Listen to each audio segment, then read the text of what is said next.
मुलाकात की एक तस्वीर ने बिहार के सियासी पारे को चढ़ा दिया है।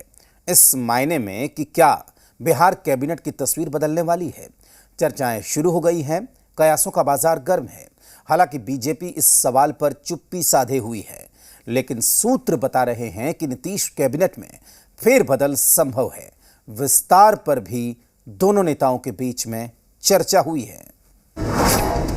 अचानक मुलाकात से तेज हुई अटकलें। कैबिनेट विस्तार फेरबदल पर कयास। क्या कैबिनेट का चेहरा भी बदलेगा?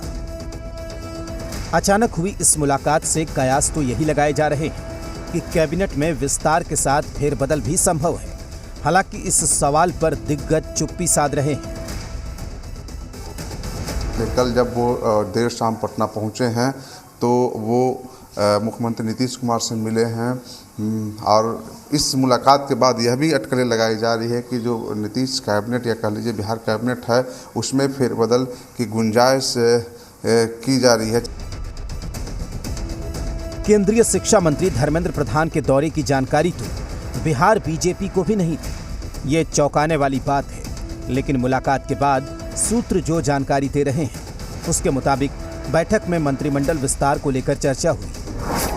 इसके बाद ये माना जा रहा है कि बिहार में जल्द मंत्रिमंडल का विस्तार हो सकता है।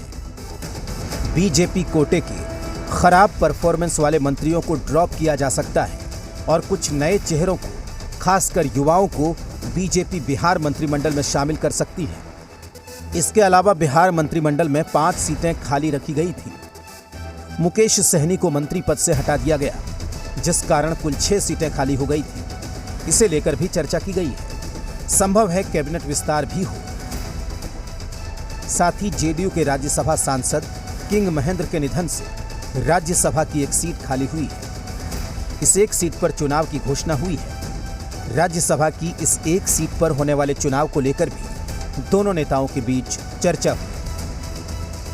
इस पूरी मुलाकात को शिष्टाचार मुलाकात के रूप में ही देखने की आवश्यकता है और इसमें जो कई तरह की बातें जो मीडिया में आ रही है, मुझे नहीं लगता है कि इस तरह की कोई भी बातें जो है वहां हुई होगी।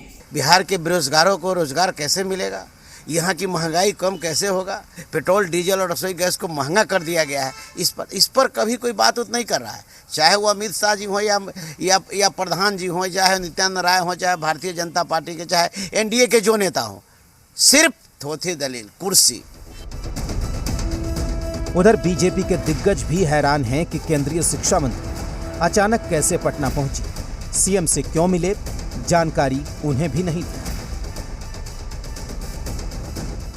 किस संदर्भ में आए थे, किस परिप्रेक्ष्य में आए थे, किस हेतु में आए थे, इस संबंध में हम लोग को कोई जानकारी नहीं है। लाजिम है मुलाकात पर क्या बात हुई, उस पर गोलमोल जवाब देना ही बेहतर समझा जा रहा है। जेडीयू और बीजेपी दोनों वही काम कर रही है। ब्यूरो रिपोर्ट, जी मीडिया। देश का सबसे